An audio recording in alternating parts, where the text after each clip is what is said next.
So, tapos na akong mag-CR. At mag-isa ko lang, sabi ko.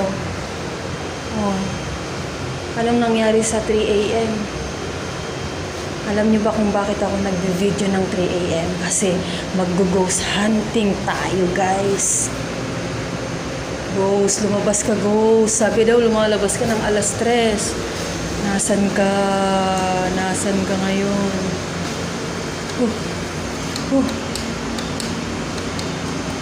Hala, parang nandyan na siya, guys. Ha? Yan na nga siya. Ano kaya yun? Kamay ko lang pala, kamay. Ayan, ino-on-off ko lang yung ilaw. So, ako lang yun. Kaya wag kayong matakot. Umuulan-ulan. So, wala tayong na-hunting na ghost. Kaya hindi totoo yung